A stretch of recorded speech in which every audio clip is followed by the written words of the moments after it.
မင်္ဂလာပါခင်ဗျာယကနေ့တင်ဆက်ပေးမယ့်ဇလန်းလေးရဲ့နာမည်မှာတော့မိတခိုးနဲ့ဝကြီးကညမာလို့မြည်ရတဲ့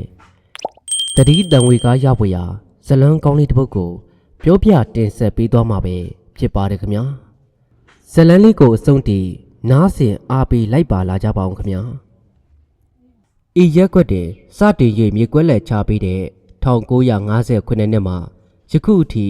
ဒီရက်ွက်တွေကျွန်တော်အခြေချနေထိုင်ခဲ့ပါတယ်ရက်ွက်ရဲ့အမည်ကတော့ရွှေပြည်အေးရက်ွက်ပဲဖြစ်ပါတယ်။ယခင်ကကျွန်တော်တို့နေထိုင်ခဲ့တဲ့မန္တလေးရက်အနီးမှာကျွန်တော်တို့ရက်ွက်မိတဲ့လောင်ကျွမ်းခဲ့ပြီးရွှေပြည်အေးရက်ွက်သို့ရွှေပြောင်းနေရာချထားပေးခြင်းပဲဖြစ်ပါတယ်။ကျွန်တော်တို့မူလနေထိုင်ခဲ့တဲ့မိတဲ့လောင်ခဲ့တဲ့နေရာမှာတော့မော်လိုက်မြိုင်စရာအတက်တင်တိတ်ပံပေါ်ပေါက်လာပြီးဖြစ်ပါတယ်။ယခုမော်လိုက်မြိုင်စရာကောလိပ်ကျောင်းဖြစ်နေပါပြီ။ရွှေပြည်အေးရက်ွက်သို့ရွှေပြောင်းလာစဉ်က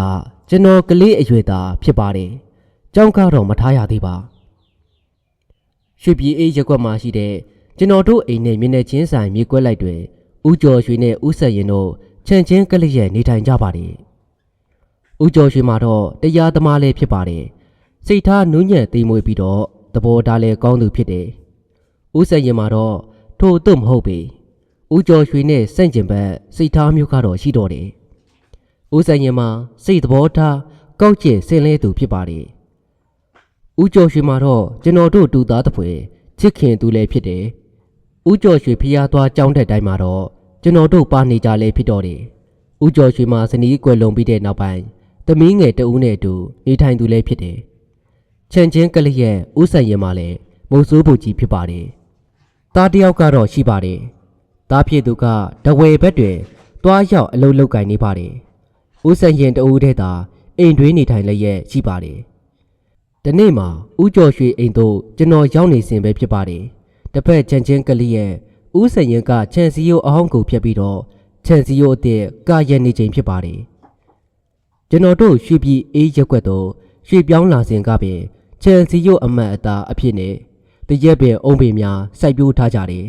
။ဦးဆိုင်ရင်ကတော့ခြံထောက်မှာရှိတဲ့အုံးပင်စိုက်ထားပါတယ်။အုံးပင်ကတော့ချန်စီယိုတိုင်လည်းဖြစ်ပါတယ်။ချန်စီယိုနေနမိတ်လည်းဖြစ်တော့တယ်။ယခုဦးဆိုင်ရင်ချန်စီယိုကနေသည်မှာအုံးပင်ကိုပဲကြော်နေပါပြီ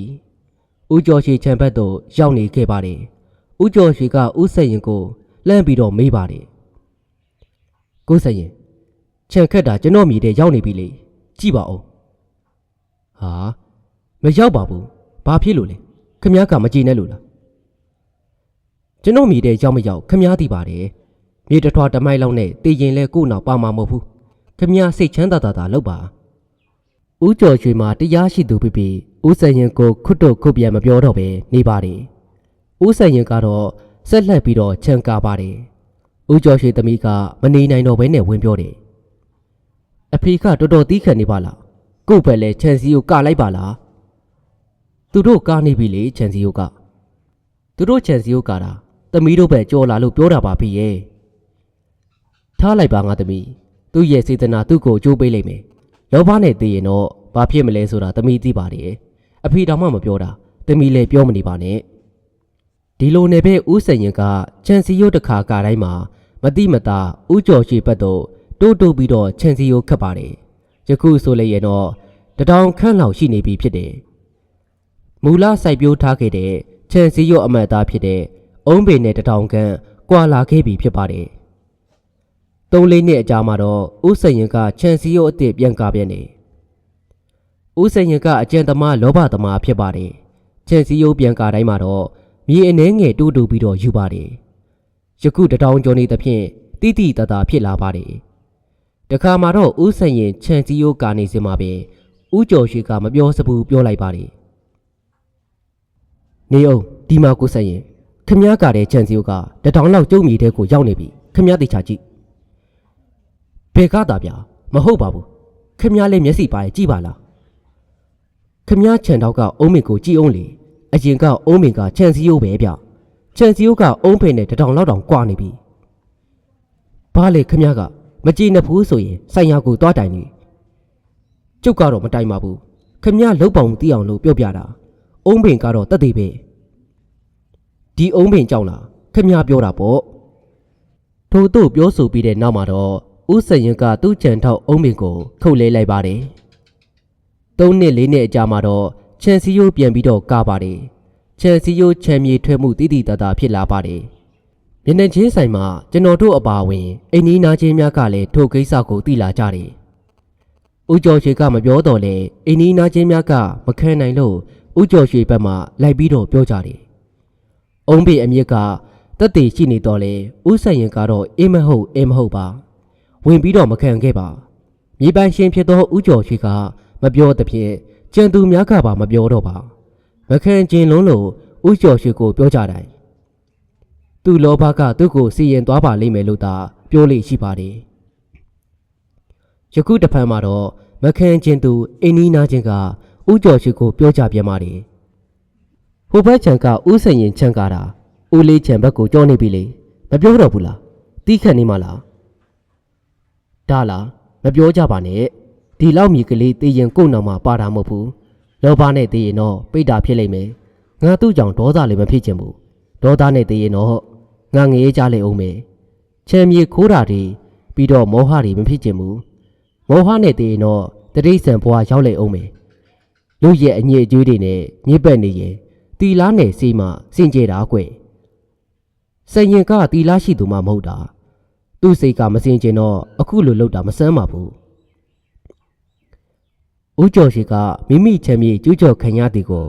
အပြစ်မှန်တီးလျက်နဲ့ပင်တရားနဲ့သာဖြေခဲ့ပါတယ်နောက်ဆုံးအိမ်နီးနားချင်းများကလည်းလက်လျှော့သွားကြပြီဖြစ်ပါတယ်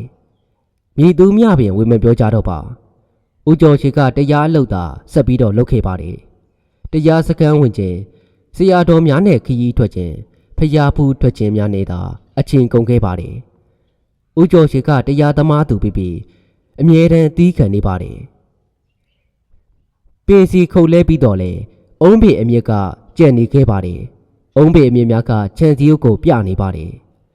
ဦးစံရင်မြေခိုးတဲ့အကြောင်းကတက်တည်ဖြစ်နေပါတယ်ဒါကြောင့်မလို့ဦးစံရင်ကအုံးပေအမြစ်များကိုတူးဖော်ထုတ်ယူလိုက်ပါတယ်နေကျကျမှပဲအုံးပေအမြစ်များကိုတူးဖော်ရတယ်တရက်ထဲလဲမပြီးတာကြောင့်3-4ရက်လောက်ဆက်တိုက်လုပ်ရတယ်အမြင်များကကုံစင်သွားတော့လေထိုနေရာမှာတော့မြေချင်းကြီးပဲကြံခဲ့ပါတယ်မြေချင်းကိုလည်းထပ်မံဖို့ပေးလိုက်ပါတယ်အပင်ရောအမြစ်ပါမကျန်တော့ပဲရှင်းလင်းသွားခဲ့ပါပြီနေ့စဉ်ရက်ဆက်မနာမနေနေဖို့တဲမှာအုံးပင်အမြစ်များကိုတူးခြင်းမြေပိုးခြင်းများကြောင့်ပြုတ်လုခဲ့တဲ့ဖြင့်အပူရှက်ပြီးတော့အပြင်းပြပြီးအိတ်ရာတဲမှာလဲနေပါတော့တယ်တူတဲ့တော့သားကလည်းတဝဲဘက်ရောက်နေတဲ့ဖြင့်ပြုစုကူညီမဲ့သူမရှိဘဲဖြစ်နေပါတယ်ဒီတစ်ခါမှာတော့တရားသမားဦးကျော်ရွှေကကျွန်တော်ကိုအကူအညီတောင်းခံလာတယ်မောင်မိုးကြီးကိုစင်ရင်တယောက်အပြင်းပြပြီးအိတ်ကြတဲမှာလဲနေပြီကူညီမဲ့သူကမရှိဘူးဖြစ်နေတယ်မောင်မိုးတို့ဦးတို့ကပဲပြုစုတင်တယ်လို့ထင်တယ်ညဘက်ဆိုရင်တယောက်တည်းဖြစ်နေတာနေကင်းဘက်မှာတော့အကြောင်းမဟုတ်ပြီမဲ့ညဘက်ကျတော့စောင့်ကြည့်ပေးဖို့လုံးမဲ့ထင်တယ်ဒါဆိုရင်ဦးစင်ရင်ကဘယ်လိုဖြစ်ချင်လို့လဲအင်ဂျင်ကလေးရဲ့ဆိုတော့ညီးတန်နေပါလေညဘက်မှာကြားနေရတယ်ဒါဆိုဦးကဘယ်လိုဖြစ်ချင်လို့လဲကျွန်တော်ကိုပြောပါမောင်မိုးတညဦးတညစောင့်ကြည့်ကြမယ်လေဒါဆိုလဲရပါတယ်ကောင်းပါပြီဦးရဲ့ဦးကျော်ချွေကအဖော်မင်းနေတဲ့ဦးစင်ရင်အတွက်စာနာစိတ်ဖြင့်ကျွန်တော်ကိုမေတ္တာရက်ခံလာပါတယ်ကျွန်တော်တို့နှစ်ယောက်တက်သမျှစီဝါများဖြင့်ကုသပေးခဲ့တော်လဲဦးစင်ရင်မှာတော့အဖျားကကြမသွားပဲပိုဆိုးလို့လာပါတယ်ကိုစရင်ကငှက်ဖျားယောဂလို့ကြုတ်တော်ထင်နေဟုတ်တယ်ဗျအဖျားကတော့မကြဘူးတတိတောင်မှလေ့ချင်တယ်လို့ဖြစ်လာတယ်တဝဲကဦးဆက်ရင်နဲ့သားစီအကြောင်းကြားရင်ကောင်းမယ်လို့တော့ကြုတ်တော်ထင်နေဗျမောင်မိုးပြောတာဟုတ်တယ်အဲ့ဒီတိုင်းသာလုပ်ပါဘယ်လိုလုပ်ရမှာလဲသူ့ရဲ့သားစီကိုကြေးနှံရိုက်လိုက်လေကျွန်တော်မှသူ့ရဲ့လိပ်စာကိုမသိဘူးသူ့သားလိပ်စာကိုဦးဆက်ရင်စီကဦးလေးတောင်းပေးပါမယ်ဒုံညာကဦးကျော်ရွှေစောင့်အိတ်ရင်းနဲ့ပဲလိပ်စာတောင်းတာဟန်နဲ့တူပါတယ်နောက်တနေ့နနက်မှာတော့ဦးကျော်ရွှေကျွန်တော်လိပ်စာတစ်ခုပေးပါတယ်တဝဲမျိုးသူကြေးနှံရိုက်လိုက်ပါတယ်ကြေးနှံရိုက်ပြီးတော့တပတ်ခန့်ကြာမှဦးဆက်ရင်ရဲ့သားကိုစံသိန်းကပြန်ပြီးတော့ရောက်လာပါတယ်သူ့သားရောက်လာပြီးနောက်ထပ်တစ်နေ့မှာပဲဦးဆက်ရင်ကိုမော်လမြိုင်စေးရုံကြီးသို့တင်ပို့ခဲ့ပါတယ် သူသားရောက်လာပြီးဖြစ်တဲ့ဖြင့်ကျွန်တော်နဲ့ဦးကျော်ရွှေတို့တက်တာသွားကြပါပြီစေယုံတင်ထားသောဦးဆန်ရင်မှာတော့အခြေအနေမကောင်းဘူးဟုသိကြရပါတယ်ငှက်ဖျားပိုးကအုံနောက်ထဲသို့ရောက်သွားသည်ဟုသိရတယ်ကို့မြေကိုကျူးကျော်ခက်ပေမဲ့ဦးလေးကသူ့အပေါ်မှာမေတ္တာမပြတ်ပါဘူးညဘက်တရားထံဖျားရှိခိုးပြီးအမြပေးဝေတိုင်းဦးဆန်ရင်ကိုမေတ္တာပို့ခဲ့ပါတယ်မေတ္တာလည်းနဲ့ကအစွမ်းထက်ပါတယ်မောင်မိုးရဲ့လောဘနဲ့တည်ရင်တော့ပိတ်တာဖြစ်မှာကွကိုပိုင်နာဘာမှမရှိဘူးတည်သွားရင်လည်းဘာမှယူသွားလို့မရဘူးဆိုပြီးတော့ကျွန်တော်ကစုံမစကားဆိုပါတယ်စေယုံတင်ထားပြီးသုံးဘက်ခန့်အကြာမှာတော့ဦးဆက်ရင်ငှက်ဖျားယောဂဖြင့်ကွယ်လွန်ခဲ့ပါပြီတူတဲ့တော်သားလက်ပေါ်မှာပင်ကွယ်လွန်ခဲ့ကြောင်းကိုသိရပါတယ်ဦးဆက်ရင်ရဲ့အာတုဘကိစ္စအဝါဝကိုရက်လေသည့်အထိကျွန်တော်တို့နဲ့ဦးကျော်ရွှေတို့ကကုညီဆောင်ရွက်ပေးပါတယ်ရက်လေပြီးတဲ့နောက်မှာတော့တပတ်ခန့်တွင်ဦးဆက်ရင်ရဲ့သားကိုစံသိန်းကကျွန်တော်နဲ့ဦးကျော်ရွှေကိုသူ့အိမ်ကိုခေါ်ပြီးတော့ပြောပါတယ်ကျွန်တော်တို့ကတဝဲမှာဆိုတော့ကျွန်တော်ပြန်ရအောင်မယ်ဗျဒီအိမ်ကိုဦးတို့ကပဲကြီးစုစောင့်ရှောက်ပေးစေခြင်းနဲ့ငါတို့အိမ်ကားတော့လူမနေရင်ပြက်စီးတာလွယ်တယ်ကွလောလောဆယ်တော့ကျွန်တော်လည်းမနေနိုင်သေးဘူးဖြစ်နေတယ်ဒီတော့ကွာဦးလေးကျန်တစ်ခုတော့ပေးခြင်းနဲ့ပြောပါဦးမောင်စံသိန်းတဝဲမပြန်ခင်မှာအိမ်ငါတင်ခဲ့ပါလားစပေါ်ငွေအိမ်လားကရမယ်ပြီးတော့အိမ်ဆောင်လဲရတာပေါ့ဟုတ်သားပဲဦးလေးပေးတဲ့အချမ်းကကောင်းပါတယ်ဒီလိုပဲစီစဉ်ပေးပါဒီရက်ကွက်မှာကျွန်တော်ကဧည့်သည်လိုဖြစ်နေတော့ဦးလေးပါသားဦးလေးကောင်းတယ်လို့သာစီစဉ်ပေးပါငားမဲ့သူတွေကပေါ်ပါတယ်အိမ်ငါစာချုပ်ချုပ်ပြီးမှငါတူတဝဲပြန်မို့ဟုတ်ကဲ့ပါဦးလေးကောင်းမယ်ထင်တယ်လို့သာစီစဉ်ပါတော့တပတ်အတွင်းမှာပဲအိမ်ငါသူများရောက်ရှိလာပါတယ်အိမ်စပေါ်ငွေအိမ်လားက2ဦးနှစ်ဖက်တတ်မှတ်ပြီးတော့စာချုပ်ချုပ်ပါတယ်ကိုစံသိန်းတဝဲမပြန်ခင်မှာပင်ကျွန်တော်တို့နဲ့တွေ့ဆုံပြီးတော့စကားပြောပါတယ်အိမ်လားကလားစင်ပေးရမှာဆိုတော့ဦးလေးကျော်ရှိကိုပဲကိုစားလွှဲပြီးတော့ထားခဲ့တော့မယ်အိမ်ကိစ္စဦးလေးစိတ်ကြိုက်တာဆောင်ရွက်ပေးနိုင်ပါတယ်အိမ်လားကတွေလည်းဦးလေးသိမ်းစီပေးပါ4-5-6လတစ်ခေါက်ဆိုတယ်လို့ကျွန်တော်လာခဲ့မယ်နော်ငါတူတဘောတူတယ်ဆိုရင်တော့ရက်ွက်လူကြီးနဲ့ပဲစီရင်ခဲ့ပါနောက်ဆုံးမှာတော့ကွယ်လွန်သွားခဲ့သူဦးဆန်ရင်ရဲ့နေအိမ်ကိစ္စအဝါဝကိုဦးကျော်ရွှေကတာဝန်ခံခဲ့သူဖြစ်ပါတယ်အိမ်ငါရောက်လာပြီဖြစ်တယ်ကိုစံသိန်းလဲတဝဲသို့ပြန်သွားခဲ့ပြီဖြစ်ပါတယ်အိမ်ငါသူများက6လတက်တန်းများဖြစ်ပါတယ်ဒုဘတော်လဲ2လခန့်အကြာမှာပဲဒီအိမ်မှာမနေလို့တော့ကြောင်းပြောင်းရွှေ့လိုကြောင်းကိုအိမ်ငါများကပြောဆိုတင်ပြလာပါတယ်ကိုကျော်ရွှေနဲ့စကားပြောကြတယ်စာချုပ်မပြည့်ခင်မနေချင်တော့ဘူးဆိုတော့စပေါ်ငွေစုံအောင်မယ်လေဒါမှမဟုတ်6လပြည့်မှစပေါ်ငွေပြန်ရမယ်အင်ရှင်ကတဝဲမှနေတာဗျဒီအိမ်ကိစ္စကဦးလေးကိုပဲလွှတ်ထားခဲ့တာမဟုတ်လားစပေါ်ငွေကို6လပြည့်မှပြန်ပေးလေရပါတယ်ပြတ်မပေးလေနေနိုင်တာပဲကျွန်တော်တို့ဘက်ကစာချုပ်ပါအချက်လက်ကိုဖောက်ပြက်ခဲ့တာပဲဒါနဲ့မေးပြရစီ2လအတွင်းမှာဘာလို့ပြောင်းချင်တာလဲစပေါ်ငွေတောင်မှအဆုံးခံပြီးပြောင်းချင်တာအကြောင်းထူးလို့လားဟာတိတ်တော်ရှိတာပေါ့အခုမှတော့မထူးတော့ပါဘူးဒီအိမ်เจ้าကိုကျွန်တော်ပြောပြတော့မယ်ကဲစူစမ်းပါဦးဒီအိမ်ကဘာဖြစ်လို့လဲညဘက်လူကြီးတိတ်ချိန်မှာကောင်းရင်ဘက်ချမ်းဆက်ကအတန်ကြီးကြားကြနေရတယ်ဟမ်ဘယ်လိုအတန်ကြီးကြားနေရတာလဲလူတန်လားလူတန်တော့မဟုတ်ဘူးဗျမြေကြီးကိုတစ်ခုခုနဲ့တူးဆွာနေတဲ့အတန်မျိုးခမည်းဟာတေးကြလို့လားတိတ်ကိုတေးကြတာပေါ့ပထမတော့ကျွန်တော်တယောက်တည်းကြားရတယ်လို့ထင်တာနောက်တော့ကျွန်တော်မိမလည်းကြားလို့ထထကြည့်တယ်ပြတင်းပေါက်ကိုဖွင့်ကြည့်လိုက်တော့အတန်ကားတော့ပျောက်သွားတယ်ဘာမှလည်းမတွေ့ဘူးပြက်အိတ်တော့ထပ်ပြီးတော့ကြားပြန်ရောကြားရတဲ့အတန်ကိုထပ်ပြီးတော့ပြောပြပါအောင်မြေကြီးကိုပေါက်ပြားနဲ့ပေါက်ပေါက်နေတဲ့အတန်မျိုးပဲဦးလေးရောဘလို့ထင်လဲဦးလေးကတော့မထင်တတ်အောင်ပါပဲဒါနဲ့ကျွန်တော်တို့မငားခင်ဒီအိမ်ပန်းရှင်ဦးလေးစေးရုံမှာငှက်ဖျားယောဂါနဲ့ကွယ်လွန်သွားတယ်ဆိုတာရောအင်းဟုတ်တယ်ငါတူလာငါးချိန်မှာပဲဦးစင်ရင်ကကွယ်လွန်ခဲ့တာတလားကျော်ပဲရှိသေးတာကျုပ်ရဲ့ထင်ကတော့အဲ့ဒီဦးစင်ရင်မကြိုးမလွတ်ဖဲနဲ့ဒီချိန်ထဲမှာရှိနေတယ်လို့ကျုပ်တော့ထင်နေဗျမနေရတော့ပါဘူးပြောင်းရွှေ့ဖို့ပဲစီစဉ်လိုက်တော့မယ်ပြောင်းတာကတော့ဟုတ်ပါပြီ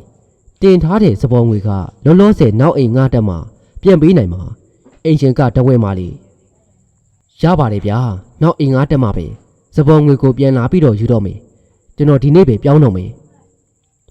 ပထမအိမ်ငှားများပြောင်းသွားပါပြီတလားခန့်ကြာမှတော့အိမ်ငှားသစ်ကရောက်ရှိလို့လာပါတယ်ထို့ဒုတိယအိမ်ငှားနဲ့လည်း6လတက်တန်းစာချုပ်ကိုချုပ်ဆိုခဲ့ပါတယ်အိမ်စပေါ်ငွေကိုရခင်ပထမအိမ်ငှားထံသို့ဦးကျော်ရှိကပေးလိုက်ပါတယ်ဒုတိယအိမ်ငှားများတက်ရောက်နာနေထိုင်ပြီးတလကျော်မှပဲပြဿနာကတက်ပြန်ပါတယ်ဆက်လက်ပြီးတော့မနေလို့တော့ပဲပြောင်းရွှေ့ရန်ပြောလာကြပြန်ပါတယ်တလကျော်ကျော်ပဲရှိသေးတာလေဘာဖြစ်လို့ပြောင်းချင်တာလဲဟာညဘက်မြေကြီးကိုတူးဆွားတဲ့အတန်မြေကြီးကိုပေါက်ပြားနဲ့ပေါက်နေတဲ့အတန်အတန်မျိုးမျိုးကိုကြားနေရတယ်လူရိတ်လိုဝန်းကျင်လိုရစ်ကနေနေတွေ့ရတယ်လို့ပဲညာတန်းကြားနေရတော့ကျုပ်လဲကြောက်လာပြီးမနေရဲတော့ဘူးခမည်းတော်ပေးထားတဲ့စပေါ်ငွေကပထမအင်္ဂါကိုပေးလိုက်ပြီးဗျတဝဲကအင်ရှင်ကိုအကြောင်းကြားထားပါတယ်တပတ်အတွင်းကိုရောက်လာလိမ့်မယ်အဲ့ဒီတော့မှစပေါ်ငွေကိုပြန်ရလိမ့်မယ်အင်ရှင်နေဘယ်တော့ရောက်ပါဒီအိမ်မှာတော့မနေရဲတော့ဘူးစပေါ်ငွေကိုနောက်မှပဲပြန်လာယူတော့မယ်ထို့သို့ပြောဆိုပြီးတာနဲ့ချက်ချင်းပင်အထုပ်ပိုးပြင်ပြီးတော့အိမ်ငါးများအိမ်ပေါ်မှဆင်းသွားပါတော့တယ်မတက်မသားတဲ့အဆုံးမှာလူမရှိတော့တဲ့အိမ်ကိုတော့ခတ်ထားလိုက်ပါတယ်အင်ဂျင်ကလေးရဲ့ဥကျော်ရှိကထိုဖြစ်ကိုယခုထိတိုင်အောင်မှမယုံနိုင်သေးပဲဖြစ်ပါတယ်ညဘက်နားဆွင့်ကြည့်မိတယ်ဒုဗတော်လည်းမိသည့်အတန်မှမကြားရသဖြင့်အိမ်ငါးများပြောတဲ့ကိစ္စမိမိပြောပြပေးနေခဲ့ပါတယ်တညလူကြီးတိတ်ချိန်မှာတော့ဥကျော်ရှိအိပ်ပျော်နေစဉ်ခြံဆက်မှာအတန်များကြောင်ဥကျော်ရှိအိပ်ရာမှလက်နိုးလိုလာခဲ့တယ်နားဆွင့်ကြည့်လိုက်တယ်တဘိုးဘုံနဲ့အတန်များကိုကြားရပြန်ပါတယ်အင်ပြတင်းပေါက်တကဖွင့်ကြည့်လိုက်ချိန်မှာတော့အတန်များကပျောက်ကွယ်လို့သွားတော်တယ်ဒီတော့ဖြင့်ဥဆက်ရင်ရဲ့အိမ်တတင်းကတရက်ကွက်လုံးကိုပြန့်နှံ့လို့သွားပါတယ်ထိုတတင်းကြောင့်အိမ်ငားမဲ့သူများမှာမငားဝင်ကြတော့ပြီအိမ်ငားတင်မလာတော့သဖြင့်စပေါ်ငွေပြန်ရရေးကိစ္စဥကျော်ရှိကတဝဲမြို့နေဥဆန်သိန်းတန်အကြောင်းကြားလိုက်ရတော့တယ်မကြမီပါပဲဥဆန်သိန်းကတဝဲမှာမော်လမြိုင်တို့ပြန်ပြီးတော့ရောက်လာပါတယ်ကျွန်တော်အလုပ်ကနေထွက်လိုက်ပြီးပြန်သွားစရာမလိုတော့ပါဘူးမိဘဘိုးဘွားပိုင်နဲ့ဒီအိမ်မှာပဲနေပြီးလောက်ကင်ပြီးတော့စားတောက်တော့မယ်ကိုစံသိန်းပြန်ရောက်လာပြီးဖြစ်ပါတယ်ပေးရန်ကြီးတဲ့အိမ်စပေါ်ငွေများကိုပြန်ပေးလိုက်ပါတယ်အိမ်ရှင်ပြန်ရောက်လာပြီးဖြစ်ပါတယ်အိမ်တွင်လူရှိနေသဖြင့်မြည်သည့်တဲ့မှမကြားရတော့ပေ4-5လကြာမှတော့ကိုစံသိန်းကဥကျော်ရွှေကိုထူးဆန်းတဲ့မေးခွန်းတစ်ခုကိုမေးလိုက်ပါတယ်ကျွန်တော်တို့အိမ်ချန်ကတာဥကျော်ရွှေတို့ခြံဘက်ကိုရောက်နေတယ်ဆိုဘာတဲ့နေကြလို့အခုလိုမေးရတာလေကျွန်တော်ကတဝဲမာနေတာဆိုတော့ဒီခြံကိစ္စကိုမသိပါဘူးအဖေခြံစီယိုးကာတိုင်းမှာဥယျာဉ်မြေဘက်တိုးပြီးတော့ကာခဲ့တယ်မဟုတ်လား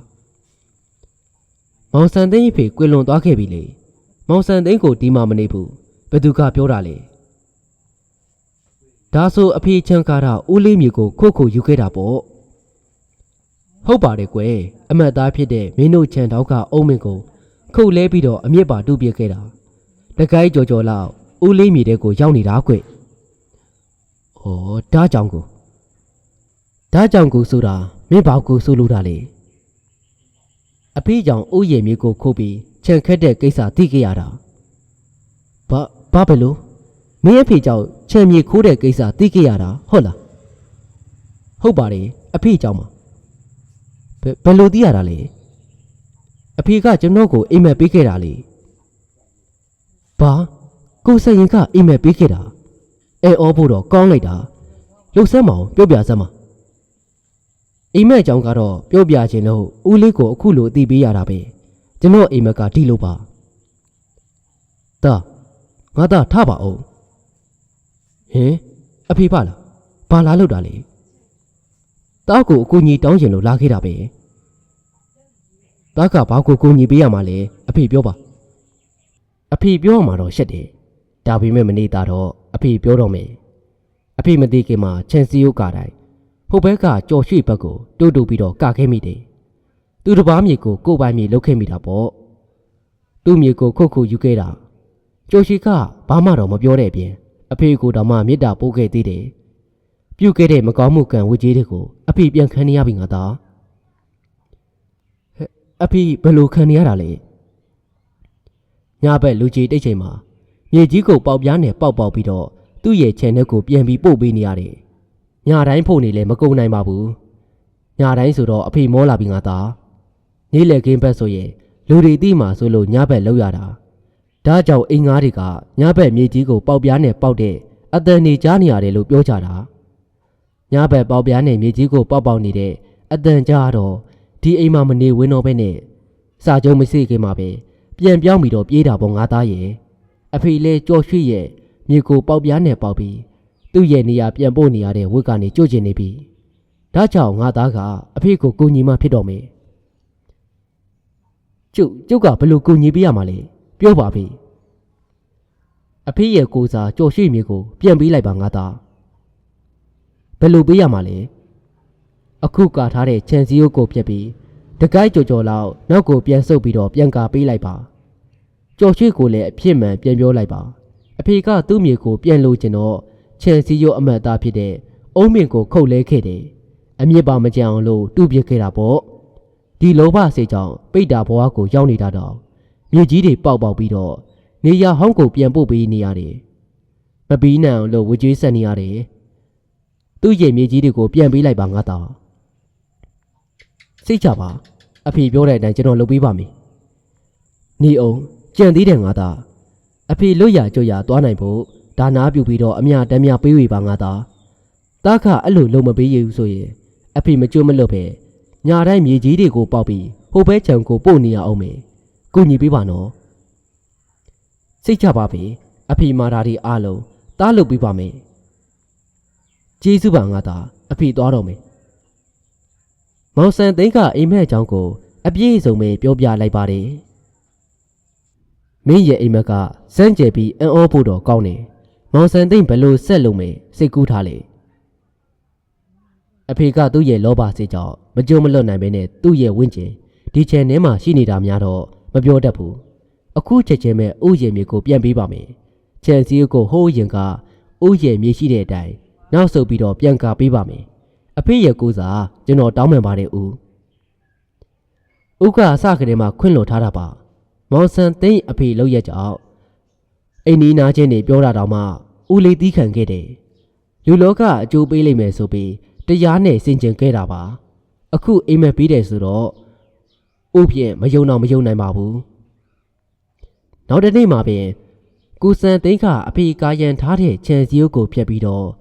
ဦးကျော်ရှိစနအတိုင်းအမှန်တိုင်းပင်ခြံစည်းရိုးပြန်ကာလိုက်ပါတယ်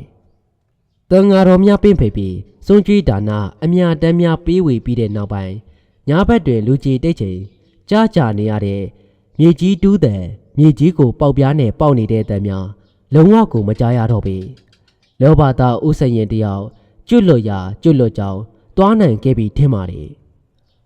ဟုတ်ကဲ့ပါခင်ဗျာဇလန်လေးကတော့ဒီနေရာမှာတင်ပြီးဆုံးလို့သွားခဲ့ပါပြီဇလန်လေးကိုအဆုံးထိလိုက်ပါအားပေးတဲ့တူဦးတယောက်ချင်းစီကိုအားလုံးပဲကျေးဇူးတင်ပါတယ်ခင်ဗျာ